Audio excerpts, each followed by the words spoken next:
I think Chair Davenport should be on shortly. Would you like to wait for her? I think we've got time.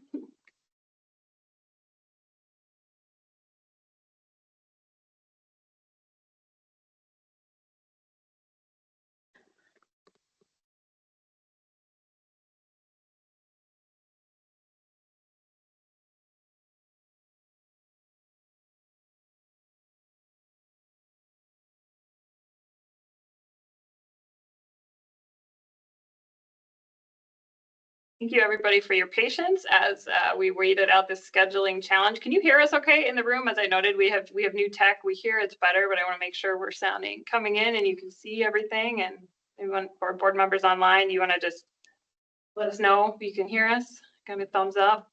Yeah, sounds good. Yep, can hear you. We can hear you. Okay.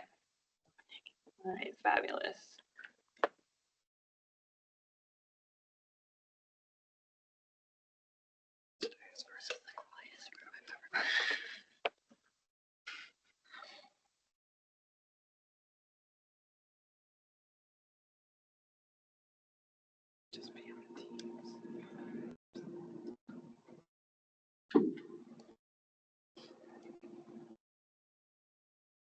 All right, well, it sounds like the room is in good shape. You can hear us, we can hear you. I think we have Chair Daubenberger.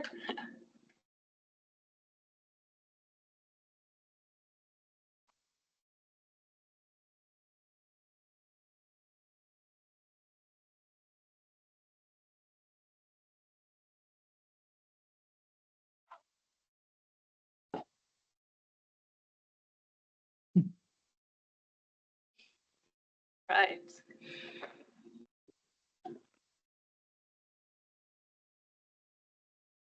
Chair Daubenberger, we are ready when you are.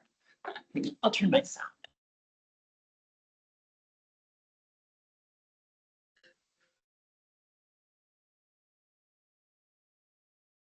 Good afternoon, everyone, and thank you for coming together, but then holding while we were recessing. Can you hear me okay? Yep. Great. Thank you. Thanks for that. All right. With that, I'm not exactly sure where we are in the agenda, but do we start at the top here? Can we go ahead and begin and start recording the meeting? All right, great.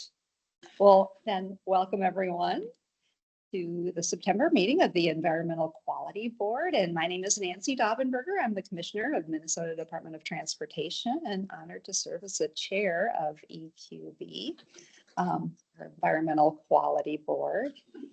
So with that, I will ask Executive Director Catherine Nuschler to go ahead and call the roll, assuming you haven't done that yet. I have not done that. I have not done that, Chair. We will go ahead. Commissioner Arnold, I don't believe could join us. Commissioner Arnold? Board Member Bakken? Board Member Bauer-Kemper? I'm here, thanks. Board Member Brands? Board Member Cunningham, I believe, could not join us, but we have Assistant Commissioner Fritz. Great. Chair Daubenberger? Here. And Commissioner Gronball? Yep. I can see you, and I know you. Yep. Board Member Hintz? Here. Chair Holman? Not sure if he could make it. Board Member Katzenberger? Here. Commissioner Kessler? My understanding is Commissioner Kessler is in transit to us over here. Okay. She should be on Board- her way Okay. soon. All right. Board Member Martin? Yes, here. And Commissioner Verilek could not join us, but I think we have Deputy Commissioner McKinnon on. Here, thank you. Board Member Nelson? Present. Okay. Commissioner Peterson? Here. Board Member Smith? Present. Excellent. And Commissioner Stroman. I am here without camera, but we'll have camera shortly, but I am here. Thanks. All right, did I miss anybody? Okay, it does look like we're continuing to have a few tech issues. People can't hear. We will see if we can figure that out. But Chair Daubenberger, we do have 10, and when Commissioner Kessler gets here, we'll have 11, and our quorum is 9. You should be set. Great. Well, thanks everyone for joining. And it sounds like we'll have at least one more joining here soon. So with that, the next item on the agenda would be to approve the consent agenda. And that would be the meeting minutes from the August 20th, 2025 EQB meeting. That's on your packet, page 5. And then the preliminary agenda for today's meeting, September 17th, 2025 of the EQB. And that is packet page 3. So with that, is there a motion to approve the consent agenda? Madam Chair, can I just add, we actually sent a revised set of minutes and forgot to update the notes for you. So we would be looking for approval of the revised minutes that were sent yesterday. I forgot about that. I'm sorry. Yes, there are revised minutes. So this would be for approval of the consent agenda, which includes the revised minutes that were sent to EQB members as part of supplement to your packet yesterday. So Madam Chair, I'll make that motion to approve the consent agenda with the revised minutes. Thank you. Appreciate it. Commissioner Peterson moved to approve. Could I get a second on it? Member Katzenberger will second. Thank you, Board Member Katzenberger. Any discussion on the motion?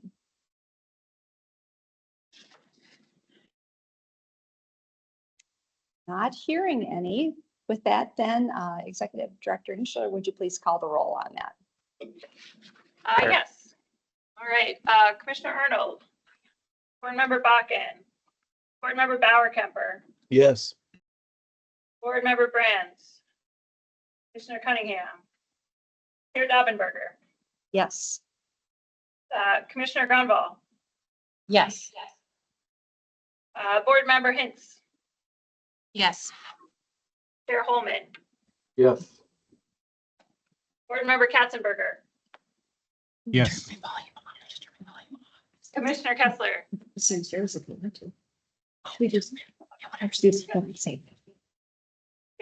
two commissioners in one place. Here we go.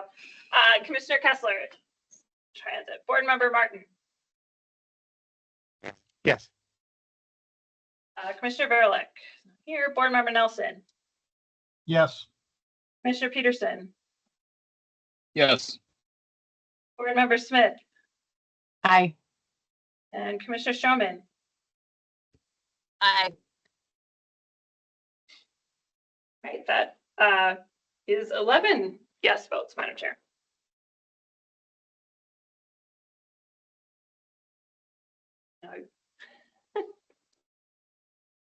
Thank you. Awesome. Well, that's great. And sorry, we're just working through some audio things here in the Capitol. So thank you for that. That sounds like the motion carries and the minutes and the agenda are adopted. So now I will turn it back to Executive Director Nuschler to provide the Executive Director's report.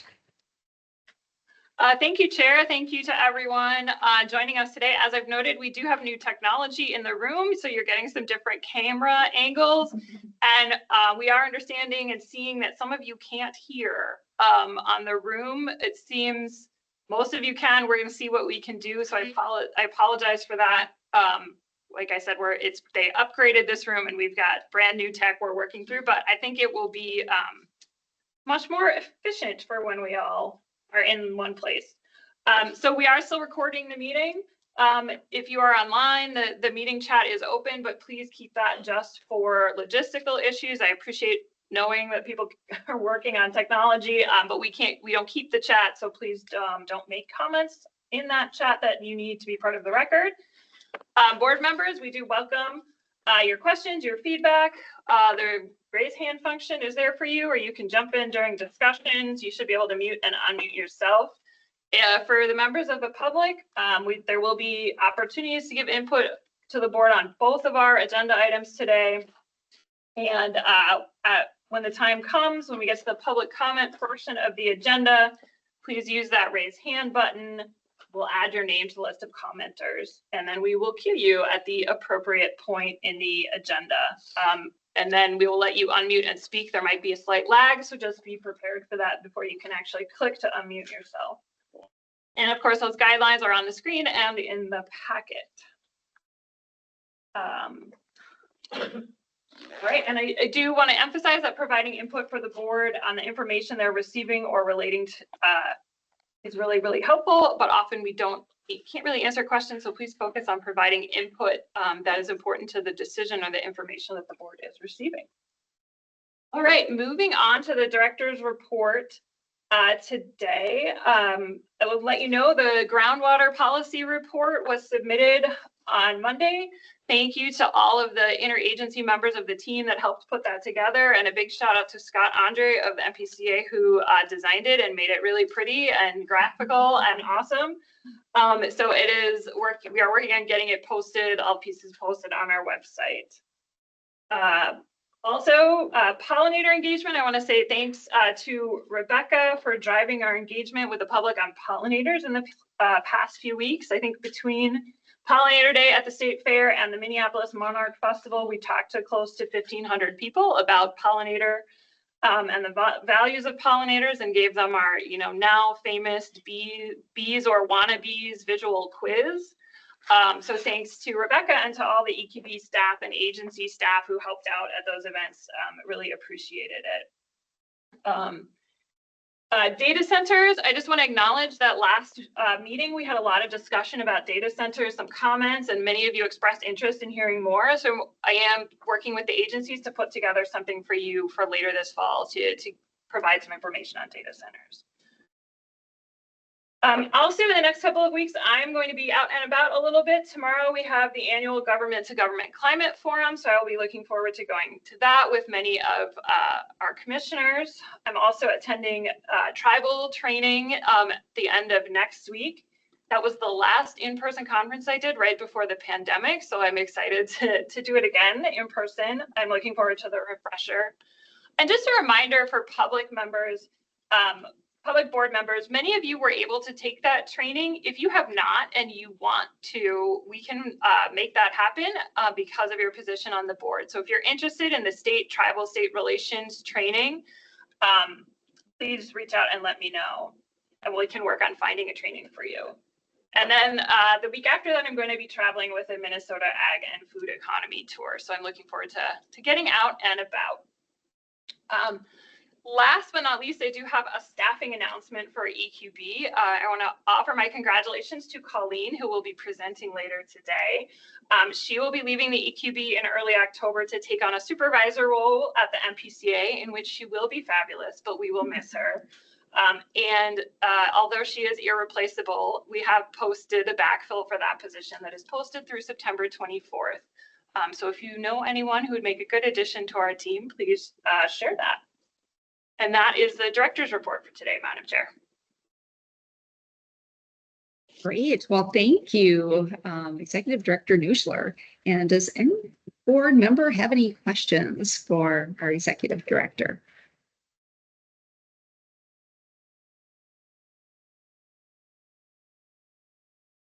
If not hearing or seeing anything, then I think we can go ahead and move on to the next item on the agenda, which is the Climate Action Framework update. So we have our presenter, who's a former EQB member, Kate Knuth, now the Climate Director at the PCA, who's going to provide us that update. So welcome, Kate.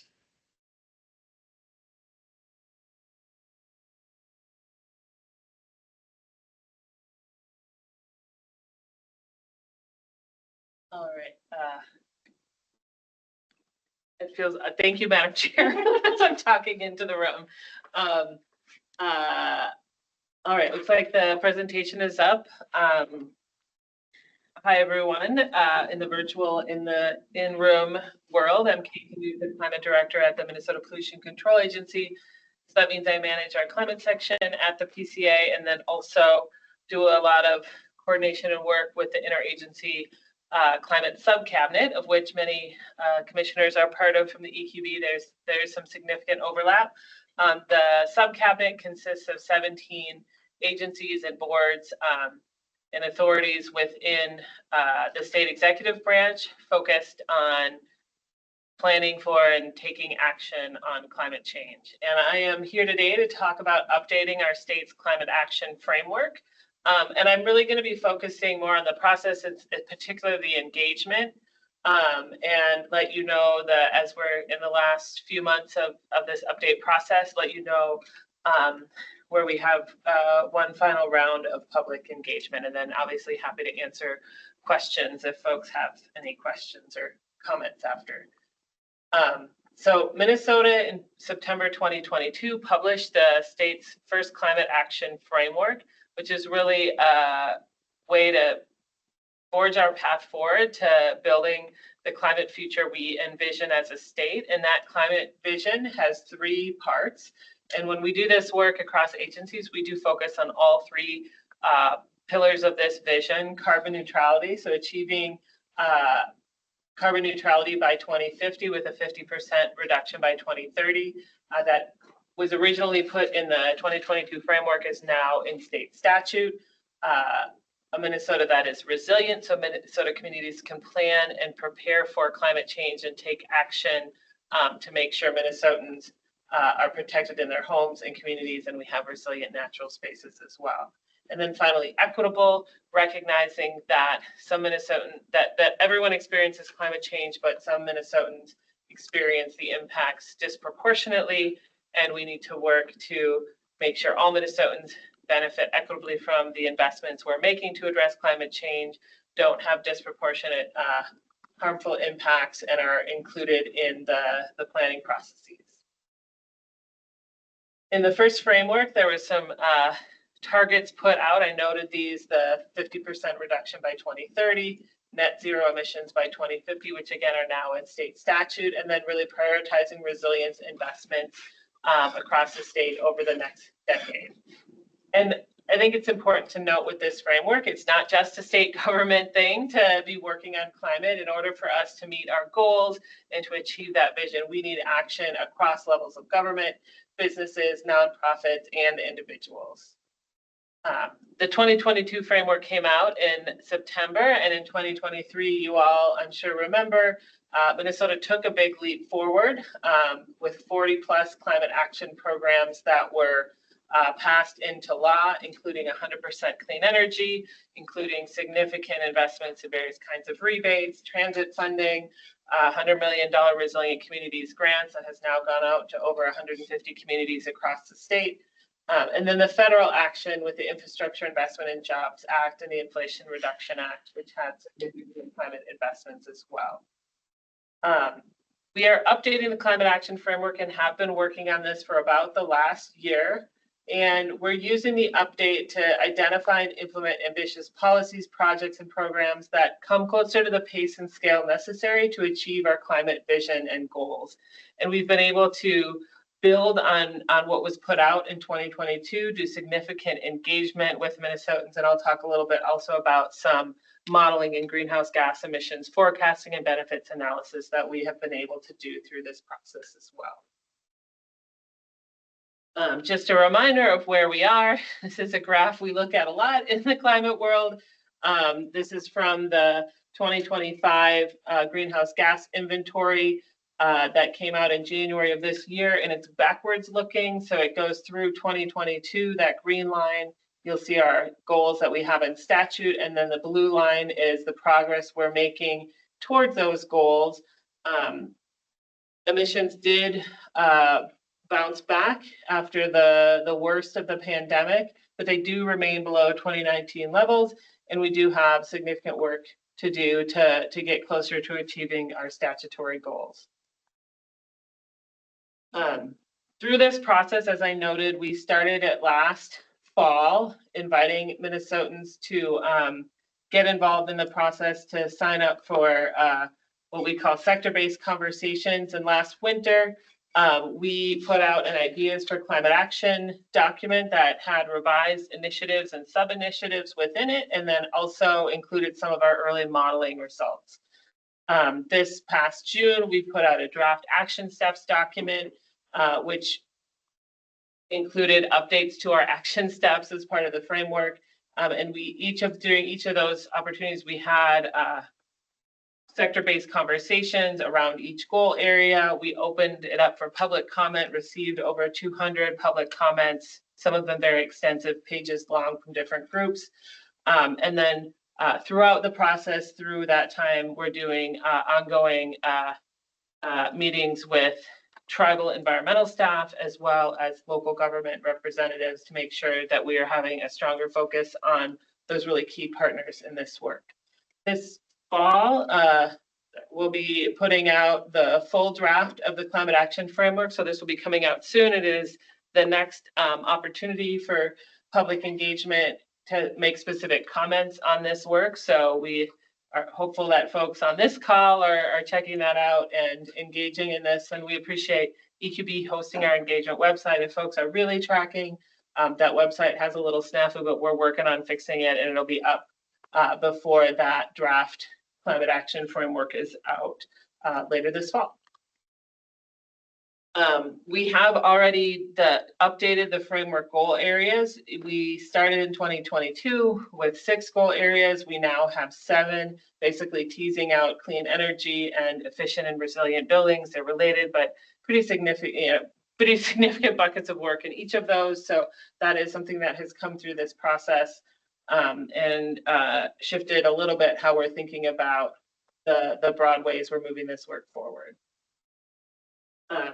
One of the things we did or that we're doing in this process is also going deeper on thinking through each part of the vision. So when we have had conversations with the public about the different goal areas, we ask the public to consider each of the pillars of our vision. So the first one being carbon neutrality, how to take advantage of opportunities to reduce greenhouse gas emissions, address barriers and things that could likely accelerate that work.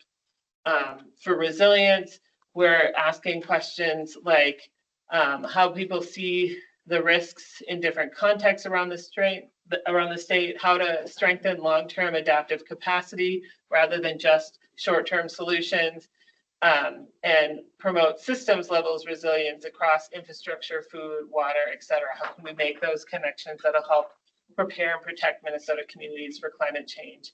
And then finally, equity, sharing that we are trying to create a shared understanding of equity with the various folks involved in our process. So in the meetings, we share our definition of equitable from the framework vision and make sure people are understanding the distinction with equality. And then again, ask questions as folks are giving feedback on the goal areas and the initiatives, sub-initiatives, and action steps within them, how to think about vulnerability, risk, who's having that disproportionately, making sure we have safeguards so we don't accidentally take action that harms some Minnesotans and that are already overburdened, and making sure we're delivering the benefits of climate action equitably, which means significantly in overburdened communities. Another key part of this update is greenhouse gas emissions modeling or forecasting. I am not going to share all the details of the graphs with you. There, as you can imagine, this is an iterative process in development, but something that we weren't able to do in the initial framework. And we got funding from the state legislature as well as the federal government to do this modeling, and it basically enables us to think through policy options and how do we move to get closer to our emissions reduction goals. So we have modeled current policies, basically what's on the books now in state, federal law, a net zero pathway, which we basically force the model to get to net zero carbon neutrality by 2050, and it looks for the least cost way to do that, but doesn't really give us specific policies that we could adopt. And then the potential policy pathway is more of a bottom up. We talk about what are different strategies or policies or actions that the state could take that would maybe be more than what we think is like we could pass tomorrow, that would take more research, that would take more engagement, that would take more funding in some potential cases, just to get a sense of what it would take to move closer to the pace and scale necessary to achieve carbon neutrality. And then there's a couple variations, sensitivity variations, because as we all know, we're in a really dynamic time of climate policy with the massive investments that we were working under in climate action, and then the pullback of those. So we're doing both the current policy and the potential policy pathways, looking before and after federal rollbacks, both of federal climate investments as well as the proposed regulatory changes under the Clean Air Act, for example, vehicle emissions standards being pulled back and electric generation unit standards for greenhouse gas emissions being pulled back. So we'll be able to kind of look at before and after those federal changes. And the model shows both emissions reductions as well as economic impacts. So we'll be able to kind of look at price and cost and those sorts of things with the various scenarios. Again, looking at opportunities for broad public feedback. We are in fall 2025.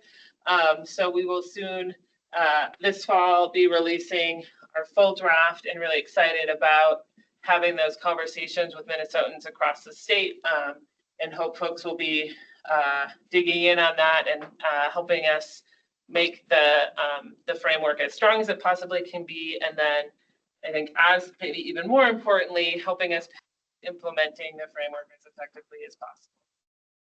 So with that, I appreciate the time to be able to come share where we are in the process, see what questions you all might have. I'm guessing we'll probably be back again sometime in the next year once we have the framework and are able to talk about where it's landed and how we're moving forward, but happy to answer questions or take comments at this point from board members. Thank you, Kate, for that update and your continued work on this. With that, are there any questions or comments from board members at this point? Chair Daubenberger, this is Katrina, Commissioner Kessler Yes. in the room. I'll just say, Executive Director Nuschler mentioned the Government to Government Forum, which is happening tomorrow, and the whole foundation of that meeting, which has happened for the last 5 years or so, is to solidify our shared commitments with the tribal governments around climate action work, and to lift up their priorities and their leadership in that space. And the agenda tomorrow is a lot of working sessions with tribal leaders and state leaders towards that end. And Kate will be there tomorrow to give similar updates to that group. And I'm just really grateful for the leadership of Minnesota's tribal nations and for the partnership that shows up in the renewed climate action framework and in the previous version. So thanks to everyone who's been doing that. This is a tremendous amount of effort from across state government and reflects the voices of thousands of individual Minnesotans, but it also is a space where we're working very closely with our 11 federally recognized tribes.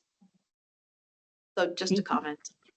Yeah, appreciate that. Thank you, Commissioner Kessler. And I echo that. Appreciate Kate's leadership in the space, but also the state agencies that have been participating in this. So thank you. And I'm glad to hear that this is going to be part of the discussion on the climate summit with the tribal leaders tomorrow. Let's go to the next hand I see is Board Member Smith. Go ahead. Yeah, hey, good afternoon, everyone. And thanks, Kate, for that presentation. Good to see you again. And sorry I'm not there in person, but greetings. A quick question, as you're thinking through, we have different levels of control over what we can do and where we can influence. But as you've been working through some of your engagement opportunities, where are you seeing the most buy-in versus the most pushback on some of those goals or action steps? Thank you for that question, Board Member Smith.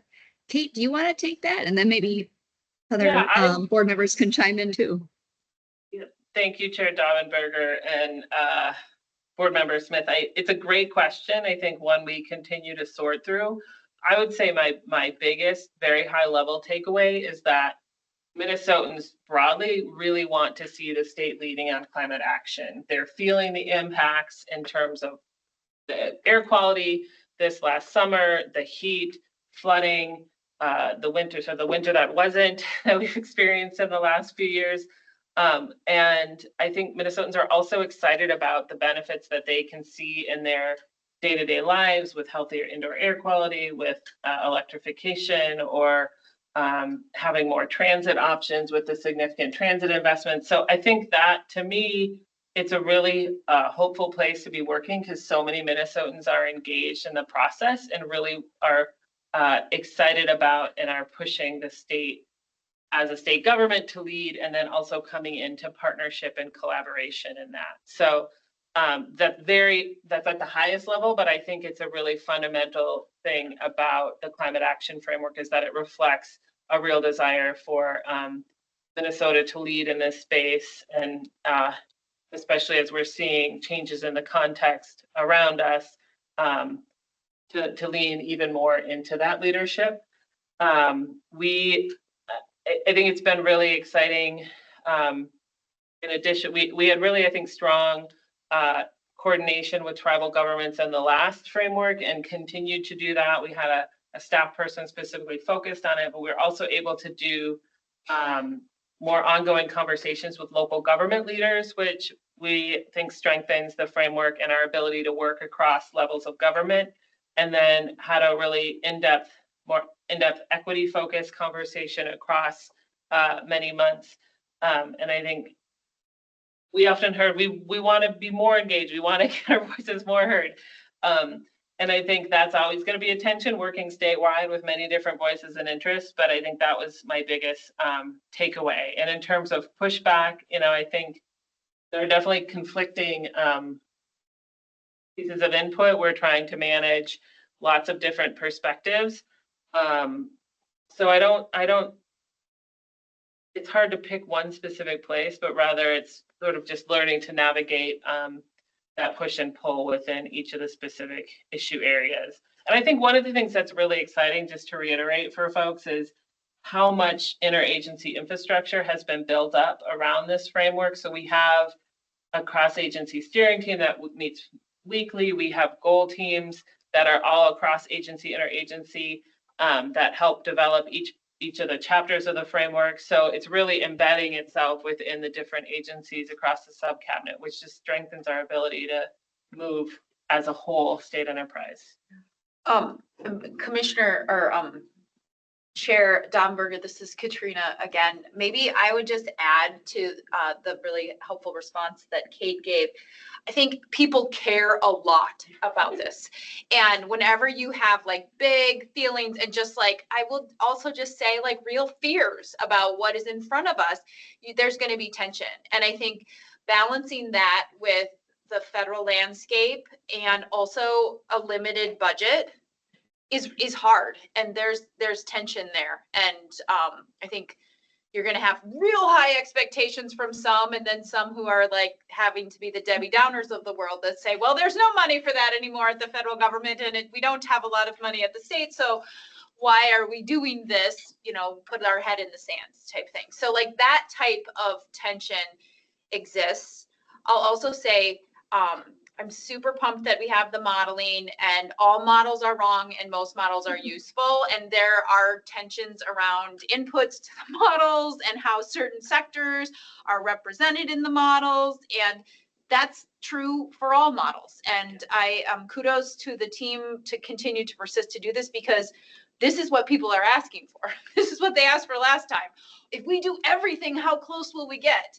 And now we at least have, a tool to help guide that work. So there's tensions around that too. And I would say in each of the spaces where there's tension, there's lots of opportunity, because when you have a lot of passion, you have a lot of people who are energized to make things happen. And I think this is definitely an example of where people in state government care a lot, our tribal partners care a lot, and the individuals who are working with us in all the sectors across the state also care a lot. Thank you, Commissioner Kessler, Thank you. and thank you, Kate, too, for your thoughts on that. And, I could just maybe add from transportation perspective, since we are the sector that unfortunately leads in greenhouse gas emissions.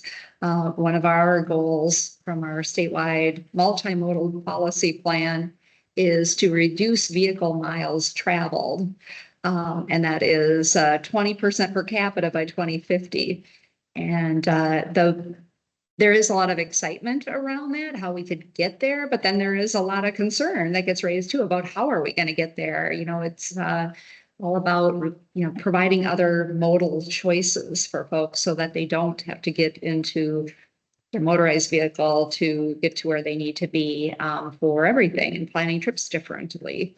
And having technology be a part of how they can take care of some of their needs as opposed to having to drive everywhere. So those are some of the things that we hear on the transportation part, but there is a lot of excitement around trying to get at it. And I would say too, in Minnesota, we need to be leading in this space of climate action. And as a state, I think I'm excited that we still are moving in this direction, even with some challenges at the federal level.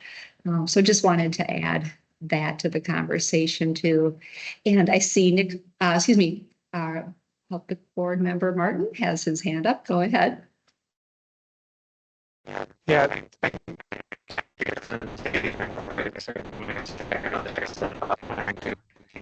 Moving forward. One of the things you mentioned that I was curious about was clean energy from the buildings measures, which I think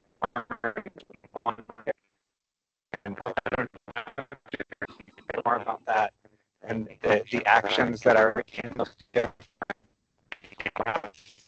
into action. So if it's premature to get into that, that's not a problem. But I was just curious.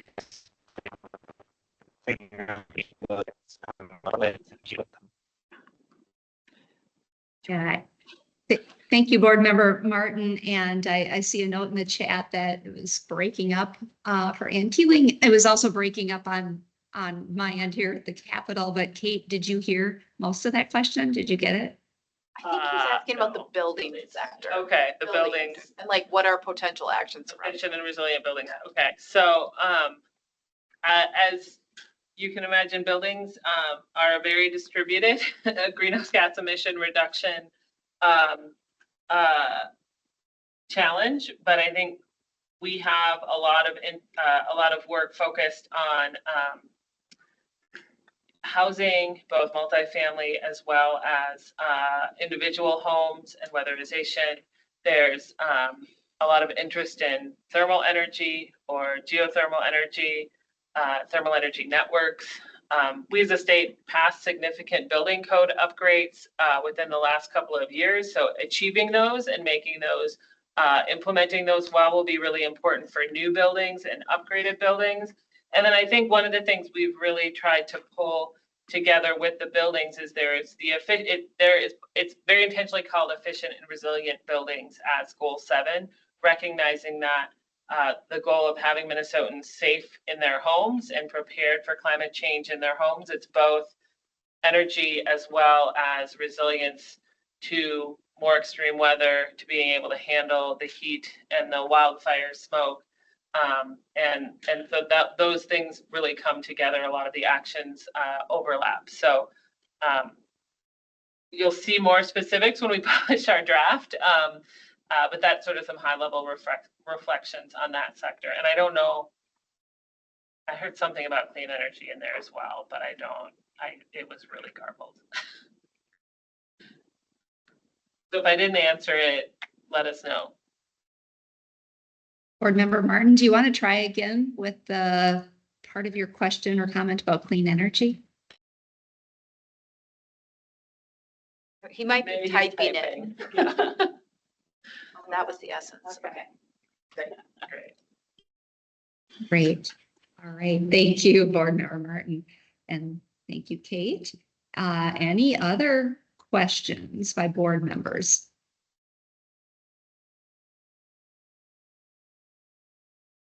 I'm not seeing any. And this wasn't a voting item, it was an update, but we did want to provide and build this into the agenda a little time for public comment. So if there are no more board member questions or comments at this point, we'll offer the opportunity to the public to make comments. So if you are there in person and would like to make comments, we'll call your name from the sign-up sheet and ask you to join us to speak there in the room. But if you're online, please use the raise hand function if you'd like to comment or note it in the chat. And I believe it's Jesse who will be calling on you to, then you'll be able to unmute and you can ask your question. So please be relatively brief with your remarks and we'll let you know if we need to wrap due to time. So Jesse, are there any commenters in the room for this item? Chair Dovenberger, we have no one signed up to comment in the room. Thank you, Jesse. Appreciate that. Great. That brings us to the next item on the agenda, which is just a 5-minute break.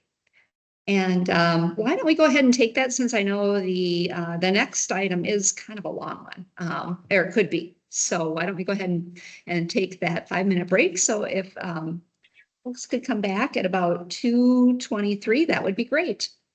Thank you. Kate, that was great.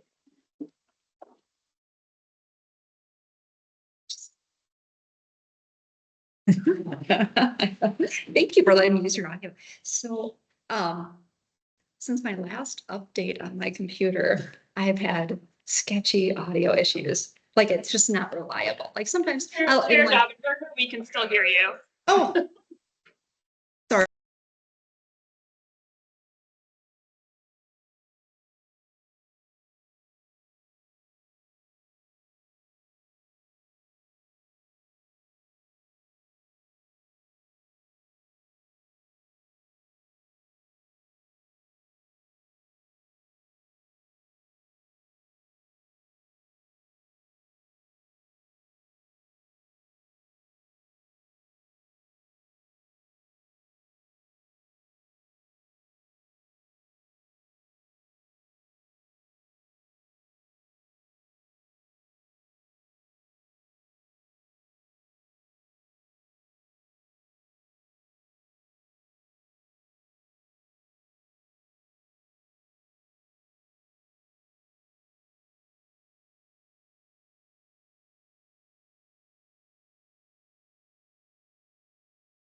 There you go. All right. So Catherine, you say folks in the room are ready to reconvene from break? Yes, ma'am. We are here. Apologize if anyone was getting seasick from the cameras as we tried to figure out what the best way to be. Thank you. All right, so why don't we then go ahead and move on to the next item on the agenda, which is a vote to approve moving forward with proposing amendments to the environmental review rules to conform with legislative changes. This is the Energy Rulemaking Notice approval. Our presenter is Colleen Hetzel, Director of Environmental Review Program 3QB. So with that, go ahead, Colleen. Chair.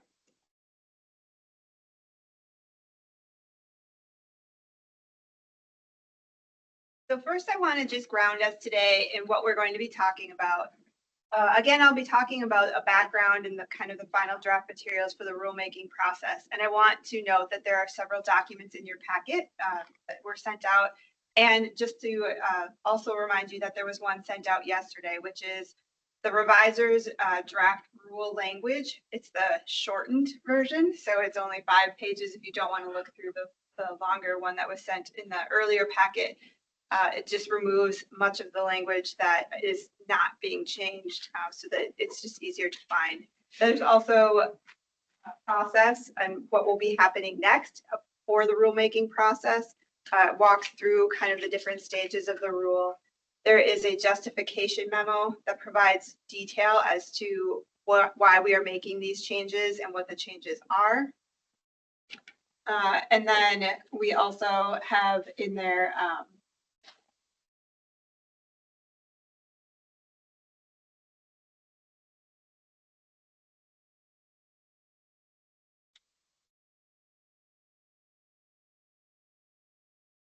we also have some of the other background materials that are needed for the rulemaking process, like the resolution, and then also the notification of intent to adopt, which is what you'll be voting on later today. So after we have the presentation, we'll be going through some discussion and feedback to make sure that you don't have any questions after today before the vote. And then as you saw, the resolution is in there. You're authorizing 2 things. One is to place the rule on notice in the state register to move forward with the process. And then the second item you'll be voting on is to allow the process to move forward. So the executive director would have the ability to continue to move that rule forward in the process. We do plan on it coming back to the board for another vote. But this is just to make sure that the rule can continue to go forward with the process currently before that next meeting.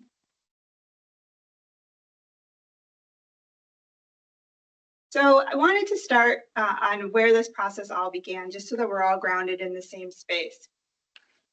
Back in the fall of 2023, a stakeholder group was convened at the PUC to start talking about the permitting process and the environmental review process for large energy projects. And that stakeholder group put forward some recommendations in a report trying to make the process a little more efficient and conformed amongst all the different project types.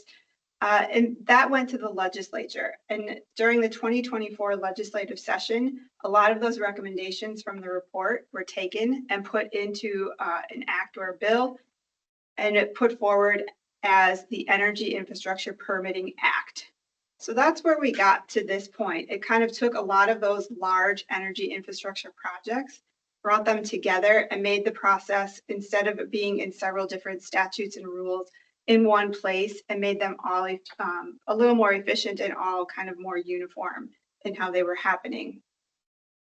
And then after that, there were also a couple other things in that act that related to carbon dioxide pipelines.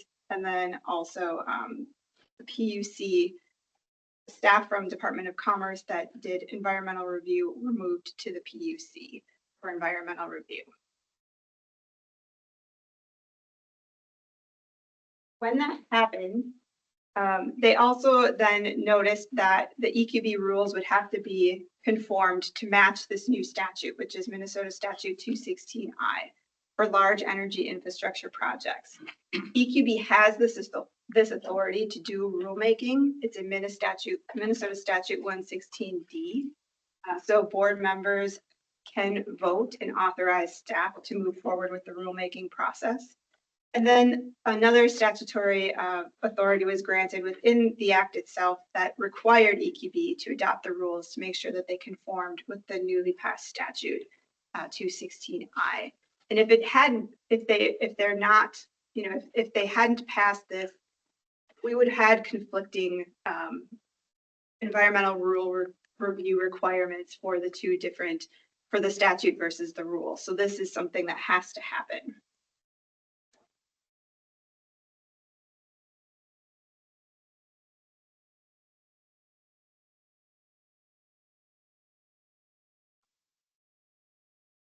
Once EQB was notified that this conforming of the rules was going to happen, the first thing that we did was we went through both the new act or the Minnesota Statute 216I to look at how that environmental review was being done. And then we also looked back at our rules.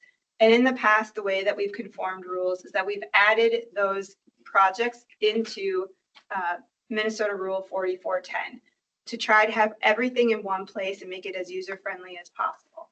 In looking at this statute, and staff tried in different ways to conform those rules and have that happen again this time, it was quickly realized how differently the statute was written versus how Minnesota Rule 4410 has been written. So we tried several different ways to kind of figure out how to do that. And we had several different drafts of how we might do that. But in the end, we came up with those two proposals that we've talked about at past meetings, where we could have one where we tried to really put all of them into one spot, but it would be difficult because they would not have the same type of thresholds that Minnesota Rule 4410, the other projects have. It would have to be different and unique. Or we could have what we called the clearinghouse approach, which was going to have a reference to the new statute. And we brought those and talked to you all about those in a couple of different board meetings. And that's the one that we're moving forward and you saw in your packet. We also continued to talk with lots of different partners to make sure that we were keeping everyone on the same page, that we were getting feedback because some of these different projects that we're talking about, the PUC is the main RGU, but there are other agencies and local governmental units that also sometimes have environmental review for energy projects. So we wanted to make sure that we were talking to everybody, and we'll continue to do that as we put out the rulemaking notice and move forward with the rulemaking process. So I just wanted to briefly show you how when we were talking about trying to conform it the way that it's been done in the past, where we would put the Minnesota Statute 216I, the projects that are called out specifically in that one, trying to conform those in the way that they've been done in the past, where we would add them to Minnesota Rule 4410. And I kind of just want to walk through a very generic example. So in Minnesota Rule 4410, when an EAW is required for an electric power generating plant, it's called out in its subpart as an electric power generating plant. It also then states within that threshold what the capacity of that particular project would be. So for instance, one of the project types is listed as a 50 megawatt plant. And then it'll call out who the RGU is for that type of project. And that's the typical way that a project is laid out in Minnesota Rule 4410.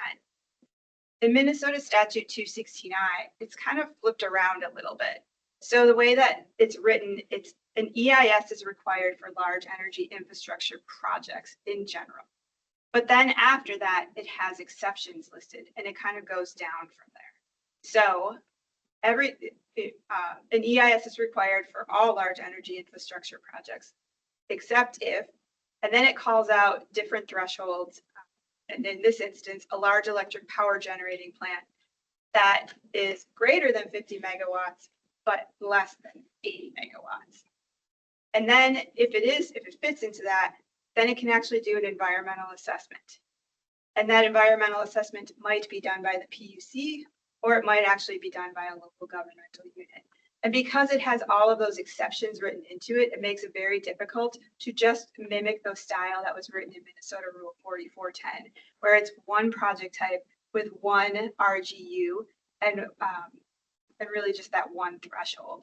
So that's why I just want to point out that we did try to do it that way because that's the way it's been done historically. But if you look at the way that it's written, and because it kind of starts at the top and then kind of pulls out different types of projects, it became very difficult to do it, which is why we came up with the clearinghouse way that we're proposing.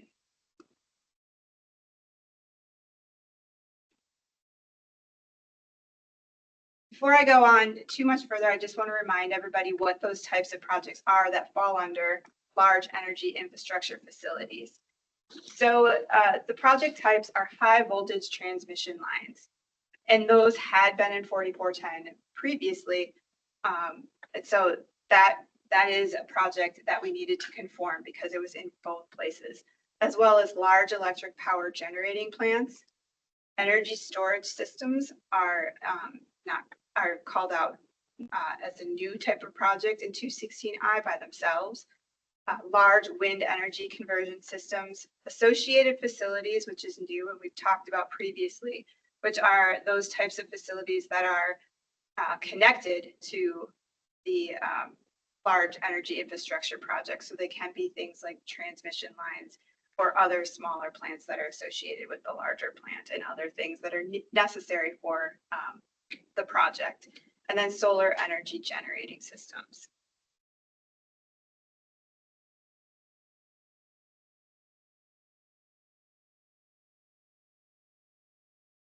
So what we ended up doing, as I mentioned, after we drafted these different rules and really tried to figure out the best way that would make it as easy for the user as possible to conform, what we came up with was that new part that we've talked about in the past, where instead of coming up with different projects and trying to fit them into the rule and not trying to kind of put a square peg in a round hole, we instead added in a new part that directs the user to Minnesota Statute 216I for environmental review related to large energy infrastructure projects. So those projects that I just mentioned in the previous slide. And the reason that we did this is that we really think that this is the easiest way for the user to continue to quickly see what types of projects require environmental review within Minnesota Rule 4410, but then also being able to quickly identify and follow what they need to do by just redirecting them to Minnesota Minnesota Statute 216I. It also helps reduce redundancy and prevent any errors, and also redoing the rule anytime there might be changes in the statute. And the final thing that we needed to make sure that we did was change all references to repealed rules and statutes, because as I mentioned, when this was passed, there were statutes. A lot of these large energy infrastructure projects were across several different statutes and rules, and some of those were actually repealed because the information was put into the new statute to consolidate all of that information into one place.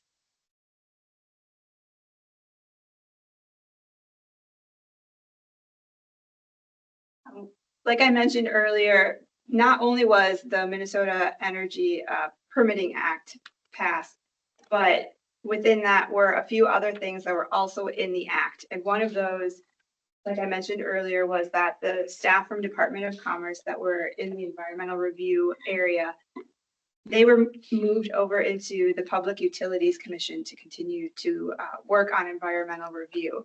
And so their RGU responsibilities also came along. And that means that for some of the projects, for nuclear projects, the Department of Commerce was listed as the RGU, and that responsibility changed to the Public Utilities Commission as well. One other item that was in the act that was specifically called out was the requirement of an EIS prior to issuing a route permit for carbon dioxide pipelines. And the PUC is also the RGU for those projects.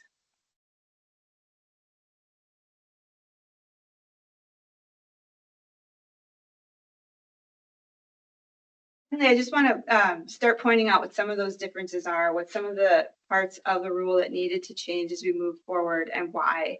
And you can find this in your packet in more detail as well with the justification memo. It goes into great detail as to why we changed some of these things.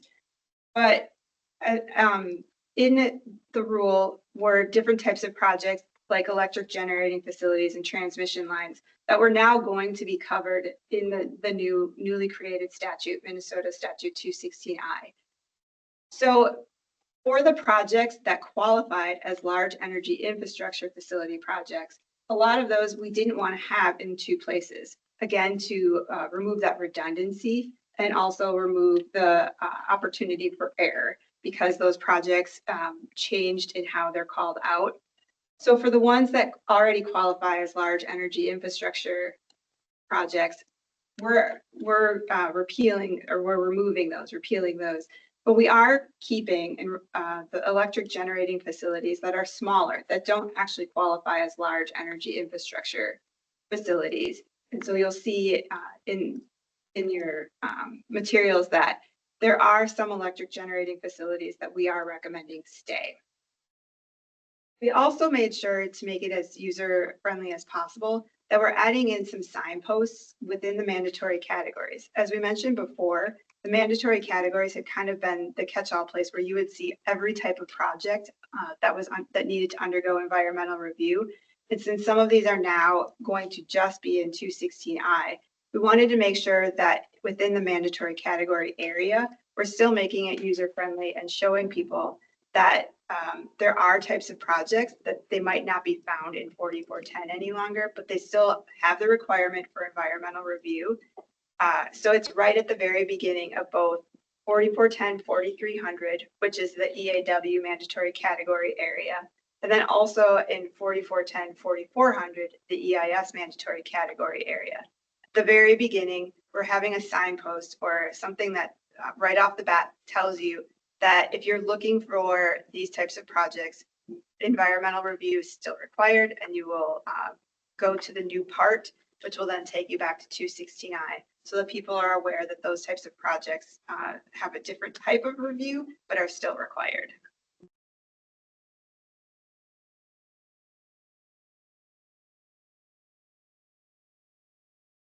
We also needed to add in a lot of new definitions within the mandatory categories. Some of the definitions needed to change based on the new statute. And then we also needed to add in some of the different types of projects, like I mentioned earlier, that weren't really called out in our rules before. So things like energy storage system, which is now listed as a project type within that new subpart where we clearly call out types of projects that need to undergo environmental review through Minnesota Statute 216I. We included all of these different project types, which now required us to add in a definition within Minnesota Rule 4410 so that people know what those are and can see. It's also another trigger point for them to go back to Minnesota Statute 216I to find out what those mean and how to do environmental review. And then, like I mentioned, because we're adding in a mandatory category for carbon dioxide pipelines, that definition also needed to be added.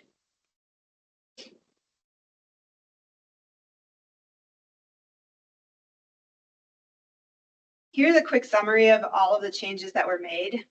We had to update some of those definitions, like I just mentioned. We needed to make sure that any mention of repealed statutes or rule references were removed, and there were many of those within both the mandatory category area and the definition area, as well as how some of these publications are done. We also are removing the EAW transmission line mandatory category, and that's being done for two different reasons. One is that those are typically small enough that they would fall into the associated facility category within Minnesota Statute 216I. And the other one is that the threshold called out in our EAW mandatory category area is not a type of transmission line that is used in the state of Minnesota and would be inefficient to connect. And so since they're not used, we're and the category has not been used, we're we're repealing or recommending to repeal that. Then we're also removing some of those electric generating facilities, like I mentioned, that already fall into the new statute, and also the transmission line for the EIS, because that is also covered in Minnesota Statute 216I. And then finally, we're just updating the RGU for the independent spent fuel storage installation category in the mandatory EIS area, as well as then adding in a specific category for carbon dioxide pipelines. So that's what we're doing to conform the rule. But I wanted to spend a little bit of time on what's happening for rulemaking, the next part of the process. So we're having a vote today, and if this passes, we would be noticing the rule changes it in the state register on September 29th. That would have a public comment period that's open for around 40, a little over 40 days for people to send in their comments. And this is something where we're taking comment today, but this formal comments need to be done through this process, and not the comments made today will not be, they have to be recorded in that process. So from September 29th through November 10th. And then once we get those comments back, we'll be looking at if any changes need to be made, and then that will be brought back to the board, hopefully around the January timeline if everything goes according to plan. To vote on the final language and moving it forward. And then after that, it goes to the through the ALJ process. And if that is also, there aren't any issues with that, then we can notice the rule. And hopefully that can be done by early 2026. So there's still a few steps left, but this is really the bulk of the work, because at this point, the rule should not be changing significantly. It should just be making changes based on small comments that we hear from people during the comment process or from the ALJ.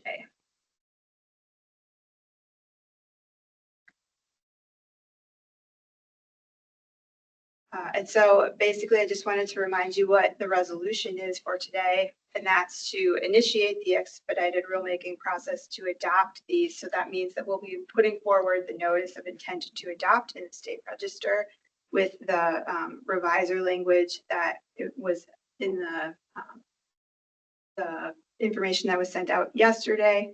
And then we are also voting to grant the executive director the authority to proceed with the steps that are necessary to complete the rulemaking process.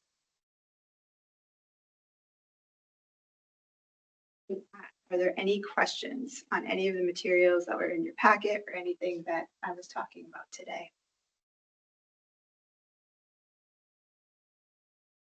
Thank you, Colleen. And appreciate all your work on this rulemaking to this point, to get it to a good point before you move on and take on your new role at the PCA. So thanks for the tremendous amount of work that you did to get us to this point. And with that, do any board members have any questions or comments?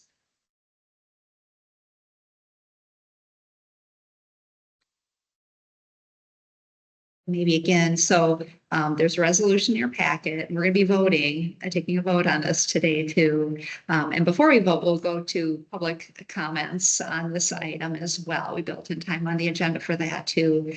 But want to make sure board members have a chance to ask questions or make comments at this point. And I am not seeing any hands up.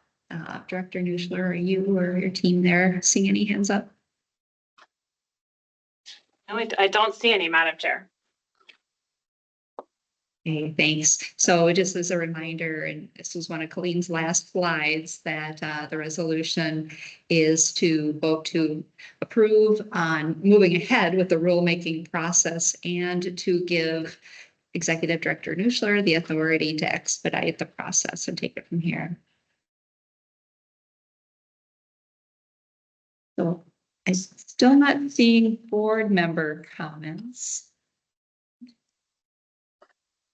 Are you seeing any board members with their hands up, Director Nuschler? No, Madam Chair, not board members at this time.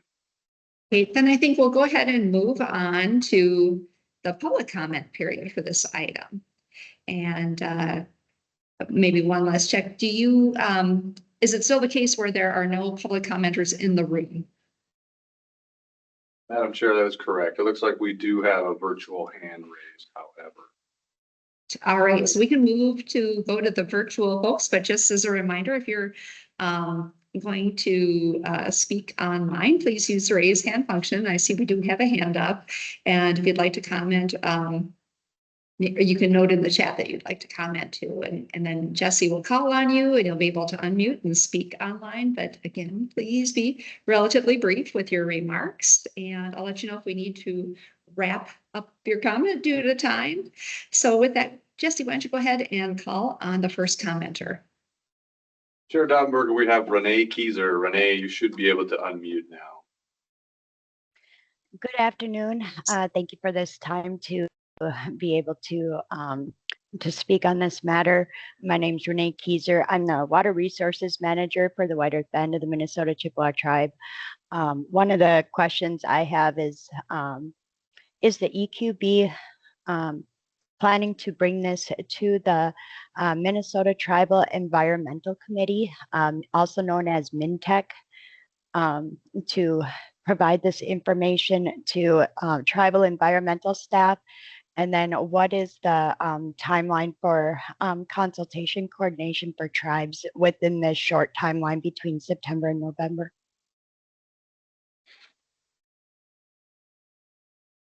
Thank you for that comment with the question in there. And with that, Director Nuschler, is that something we should get back to the commenter later? Or is there anything you want to say on that at this point? Sure, Madam Chair. I know that Colleen and I'm just trying to find it where it is in your packet. On the justification memo, page 7 of that, I'm sorry, I don't know which packet page that is. We did provide some discussion of the work that we have done to talk with various folks. So there is a note there about the tribal coordination and policy, tribal coordination and consultation policy.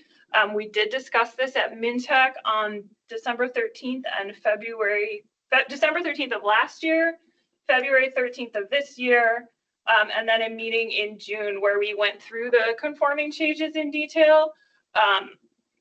And then we did send a letter to all the tribes. We sent an annual consultation letter where we sort of talked, went from myself to the chairs, where we discussed the information. We discussed the various things that were on our work plan for this year and offered and invited consultation on any of those items. So we did describe that in the memo in your packet. Because these are largely conforming changes, I mean, they are conforming changes. I wouldn't say largely, they are fully conforming changes to the process that were made by the legislature.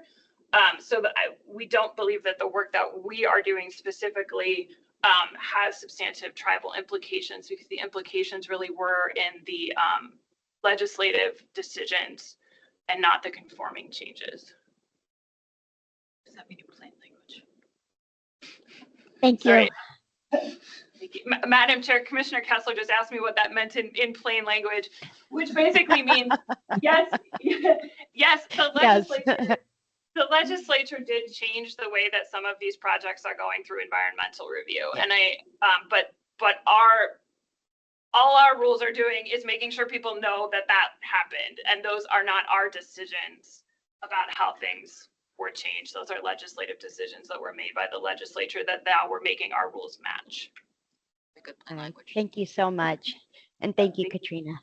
You're welcome. Thank you for that comment, question, Ms. Keyser. And thank you, Director Nuschler and Commissioner Kessler. Are there other public commenters with their hand up or noting in the chat they'd like to comment? Chair Daubenberger, I see no hands raised at this time. Thank you, Jesse. All right, so then that brings us to the next item on the agenda, which is the general public comment period. So we have already had 2 public comment periods on specific items, but this is the opportunity to comment on any general EQB topics. So with that, oh no, I'm sorry. I need to go ahead and do the vote on the resolution. Sorry about that. Executive Director Nuschler. Oh, and I see a hand up by Board Member Martin. Thanks, Chair Daubenberg. Can you hear me this time? Yes, I can hear you. Okay. I just wanted to quickly explain, I'm going to abstain from this vote. I work for Xcel Energy. I don't represent Xcel Energy on the EQB. I'm a public member. But, you know, Xcel will be using these permitting changes. We're building a lot of renewables and transmission and so on. We did support the legislation a couple of years ago. So I understand that I'm not actually in the part of Xcel that works on permitting, and I understand these are just conforming changes.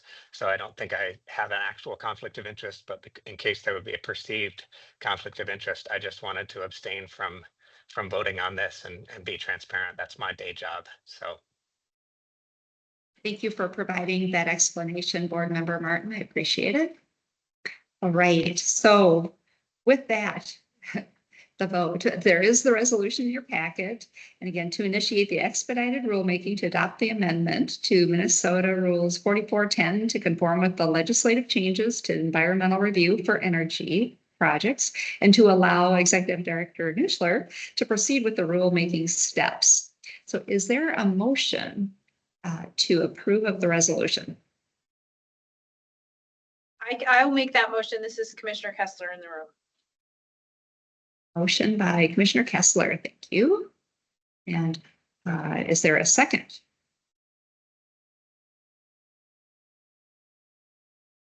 Member Katzenberger will second.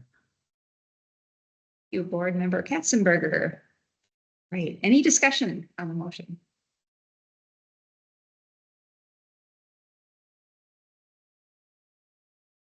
Hearing none. Executive Director Nuschler, please take the roll call on the vote. All right. Commissioner Arnold. Board Member Bakken. Board Member Bauer-Kemper. Yes. Board Member Brands. Commissioner Cunningham. Chair Daubenberger. Yes. Commissioner Grandval. Yes. Board Member Hintz.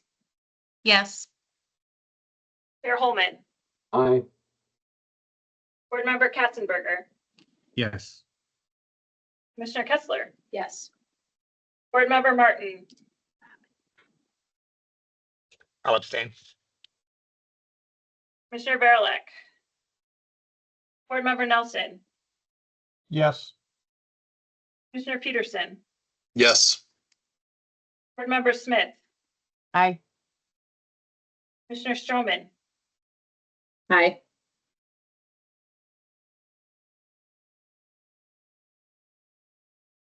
With that, Madam Chair, there are 11 yes votes and 1 abstention. Like the resolution passes then. Great, thanks everyone. And again, Colleen, thank you very much for all your work on getting to this point in getting us to rulemaking energy projects. So, and good luck to you with your new PCA. So now that brings us to the general public comment period for EQB, and a chance for you, members of the public, to provide input to the board about issues related to the board's purview or authority. So if you have a question for the board or EQB staff, I'll ask the staff to note that and get back to you at a later time. If any other board members are interested in hearing about or being involved in follow-up, please let me know. And this ensures we have enough time at a meeting for all comments to provide input to the board and that your question can be fully considered. So, okay, to make a comment, please make sure, and I don't think there's anybody in the room who signed up to talk, but if you're online, be sure to use the raise hand function or put in the chat that you'd like to comment. And we'll notify you when you can unmute and speak. So, and please be patient. There might be a slight lag before you can click on the unmute. So with that, Jesse will call on you. And again, please keep your comments or remarks rather short and concise. We'll alternate, or excuse me, there's nobody in person, but with that, we'll let you know if we need you to wrap up your comments for any other commenters. So Jesse, would you please call on the first person with the hand raised? If there are any. Chair Daubenberger, there is no one in the room registered to comment, and there are no hands raised virtually at this time. We can just pause another moment here and just see if anyone's trying to get their hand raised.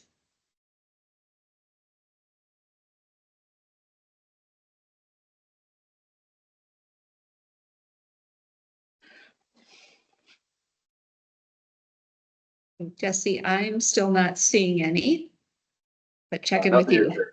Still Nothing here, not. Chair. All right. Okay. So then that concludes the last item on the agenda, except for the closing and adjournment. So want to thank you all, board members, for participating today and those commented from the public. Appreciate that. We've reached the end of the agenda. So with that, is there any further business?